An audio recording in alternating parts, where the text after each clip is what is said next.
May 26, 2026. Bitcoin's bouncing like a beach ball. The UK just dropped the hammer on Justin Sun, and Saylor's playing 4D chess with his balance sheet. Let's go. Quick shout out to today's sponsor, Compete Token, the gaming crypto that actually has real games attached to it. Links in the description, go check it out. Bitcoin ripped to $78,000 today, the highest since Thursday, and then immediately got smacked back down. U.S. strikes on Iran tanked the latest peace deal, and crude oil spiked toward $95 a barrel. Meanwhile, stocks hit all-time highs, and Bitcoin just sat there like, fine, I'll do my own thing. $66 million in liquidations in 24 hours, both longs and shorts getting torched.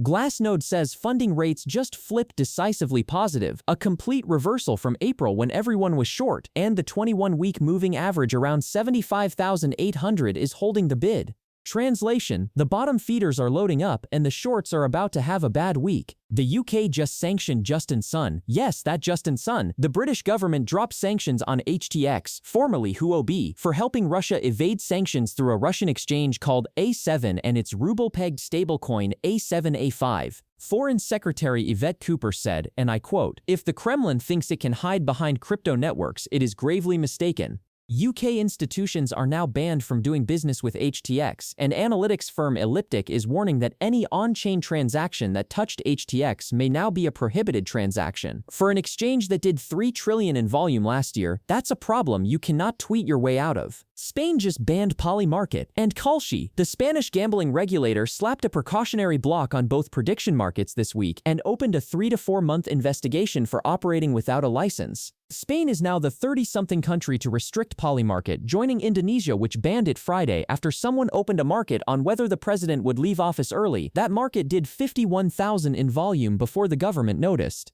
Look, when a $5 billion a month prediction market is being banned in 30 countries, maybe the lesson isn't that the market's the problem. Maybe the lesson is governments really do not like it when you let people bet on what they're going to do next. Tom Lee told everyone BitMine was going to slow down its Ethereum buying. Then BitMine bought $237 million of Ethereum in a single week, its biggest buy of all of 2026. That's the slowdown, apparently. BitMine now sits on 5.39 million Ethereum, worth about $11.4 billion, which is 4.4% of every Ethereum that exists. They want 5%. Over 4.7 million of that is staked through their validator network, generating annualized revenue above $276 million a year. This is just a money printer with a ticker symbol at this point. Michael Saylor just bought back $1.5 billion of his own debt at a discount. Strategy used cash reserves to retire the 2029 convertible notes for $1.38 billion, paying 8% under par, basically Costco couponing his own balance sheet. That cuts outstanding 2029 convertibles from $8.2 billion down to $6.7 billion. Bitwise research head said it removes major uncertainty around the cash repayment wall in mid-2028.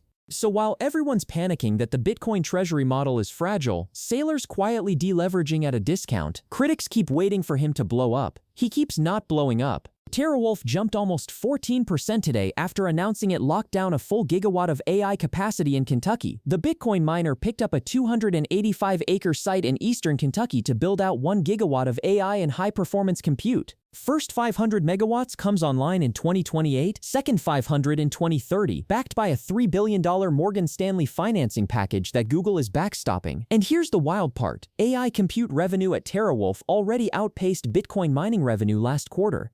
The Bitcoin miners aren't Bitcoin miners anymore. They're AI infrastructure plays that happen to mine on the side. SharpLink and Forward Industries are getting added to the Russell 2000 and 3000 indexes next month. That's the Ethereum treasury firm and the Solana treasury firm, both walking into a basket that tracks $12.2 trillion in passive money. SharpLink holds 874,000 Ethereum worth $1.8 billion. Forward Industries' Solana position is underwater at $588 million. They bought at $232 and SOLs at $83. But passive money doesn't care about your entry. June 29th, the index funds start buying both. That's the entire point of being in a treasury company in 2026. While the spot Bitcoin ETFs hemorrhaged $1.5 billion in outflows last week, the smaller treasury companies were quietly stacking. 603 Bitcoin scooped up under $80,000 in a single week, all while everyone was panic selling. Strive grabbed 381 BTC at an average of 79,000, and a separate buy pushed them to 16,500 Bitcoin total. The ETF holders sell on red candles. The corporate treasuries buy on red candles. One of these groups is going to look very smart in 6 months, and it's not the one clicking sell on the iShares app. The tokenized real-world asset market just crossed $51 billion according to Bernstein, up 42% year-to-date. Private credit is now 44% of that market. U.S. Treasuries are 30%. BlackRock's tokenized money market fund BitMine has crossed $2.5 billion all by itself. Figure Technology leads the platforms with $18 billion in tokenized assets. Real-world assets on-chain were a meme 3 years ago.